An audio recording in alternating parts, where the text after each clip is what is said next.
Bienvenue dans cette nouvelle édition du QG Week-end. Au sommaire de l'actualité. Au Togo, une étape a été franchie ce vendredi. Le projet de réforme constitutionnelle a été validé à l'Assemblée nationale. Il prévoit la limitation du nombre de mandats du chef de l'État et un scrutin présidentiel à 2 tours. La lutte contre le franc CFA s'intensifie. Les activistes du front anti-CFA des capitales d'Afrique francophone et de la diaspora sont appelés à manifester ce 16 septembre 2017. Et puis, lancement d'une première obligation synthétique de 55 milliards de francs CFA au Bénin. Objectif, financer les projets d'infrastructure prévus dans le cadre de l'exécution du budget 2017. Au Togo, le projet de réforme constitutionnelle a été validé en commission ce vendredi à l'Assemblée nationale. Il reprend les principales revendications des protestataires, mais ne les satisfait toujours pas. L'opposition réclame purement et simplement le retour à la Constitution de 1992. On fait le point dans ce reportage d'Emefa Kofi, notre correspondante au Togo. C'est à huis clos que les discussions relatives au projet de loi de révision constitutionnelle se sont déroulées à Lomé au Togo ce vendredi. Durant plusieurs heures, les députés togolais réunis en commission des lois constitutionnelles à l'Assemblée nationale ont planché sur 3 articles du projet de loi.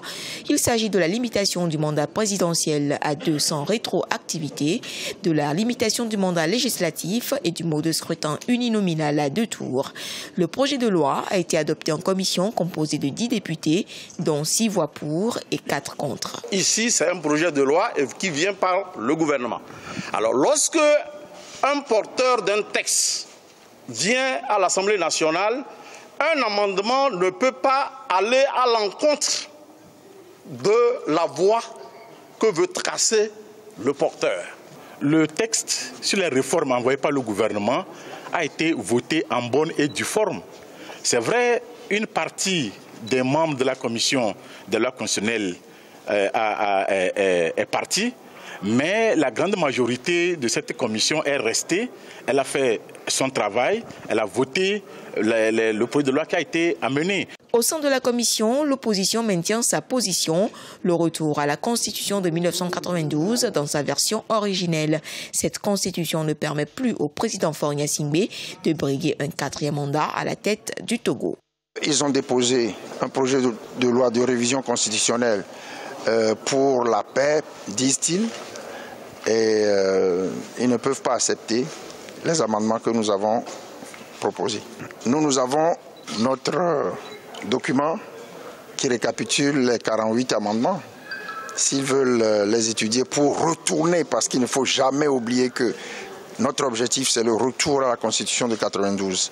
Mais les manifestations tiennent plus que jamais.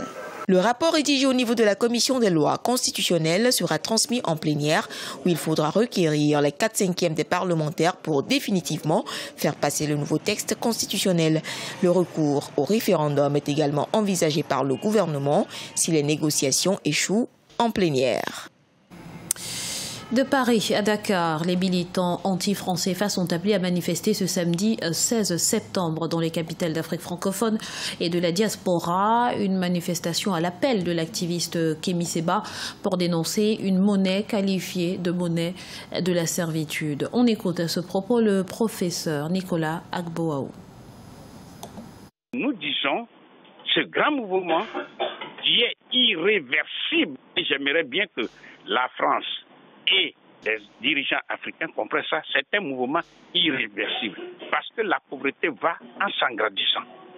Et les gens ont compris que sans la maîtrise de leur monnaie, les Africains ne peuvent rien faire.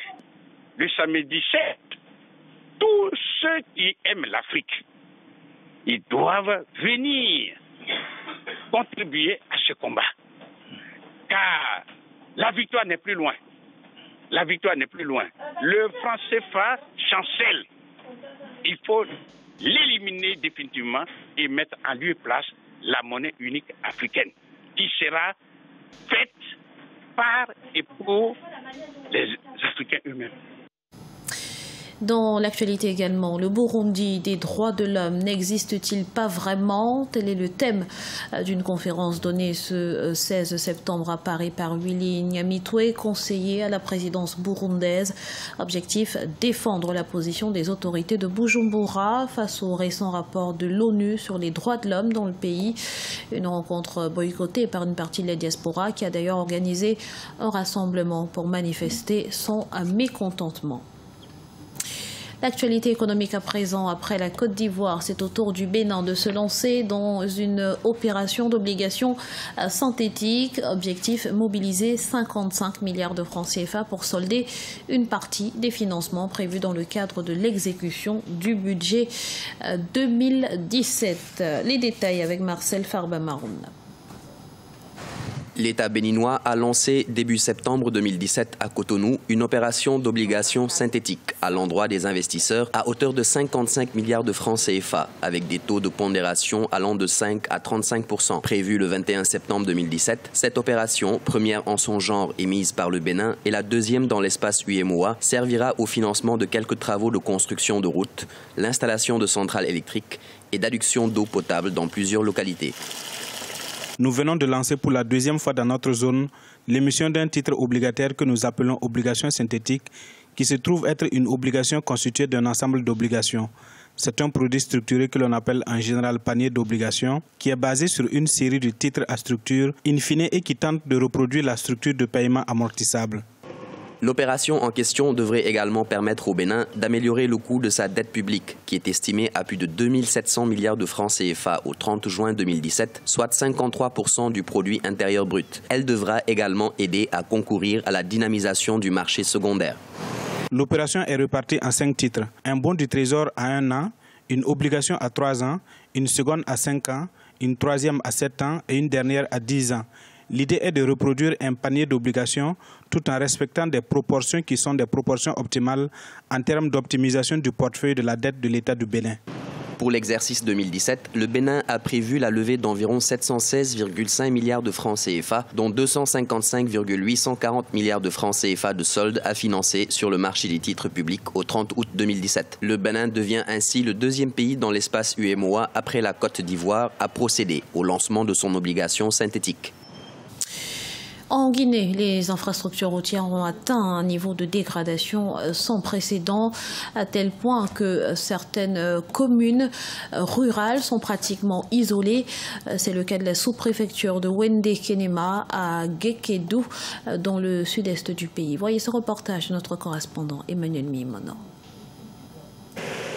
Zone de production agricole par excellence, la ville de Gekedou, dans le sud-est de la Guinée, souffre de la dégradation des infrastructures routières. Ici, sur la piste Gekedou-Wende-Kenema, longue de 45 km, la traversée prend 4 heures pour les véhicules les plus puissants.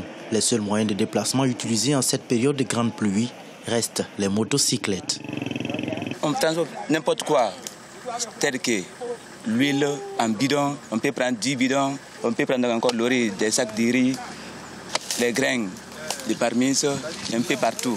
Bon, ça, on prend ça à 30 000 pour Gekedou. J'ai pris ça à Tédou. Il y a un petit village devant ici.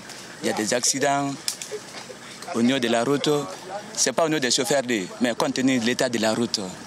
La dégradation poussée de cette piste a coupé Wende Kenema de la ville de Gekedou. Le marché hebdomadaire n'est plus comme avant du fait que personne ne s'aventure actuellement par ici, ce qui n'est pas sans conséquence sur l'économie locale. Notre marché n'est pas comme ça d'habitude. Il est généralement très rempli.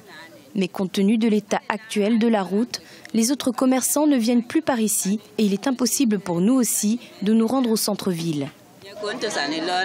Pour se rendre au centre-ville de Gekedou, les populations vivant sur ce trajet empruntent des motocyclettes, non sans conséquences. Les accidents y sont en effet très fréquents. Par ailleurs, les agriculteurs de la localité ne peuvent plus écouler leurs productions agricoles vers la ville du fait de l'absence de véhicules et du coût très élevé qu'exige un transport à bord de mototaxis. Avec seulement 30% du réseau routier butimé, 48% du réseau revêtu qualifié de mauvais, une insuffisance des routes nationales et un parc de véhicules de transport en commun vétuste, la situation du transport routier en Guinée constitue un défi qui doit être rapidement résolu pour favoriser le développement des autres secteurs tels que le commerce.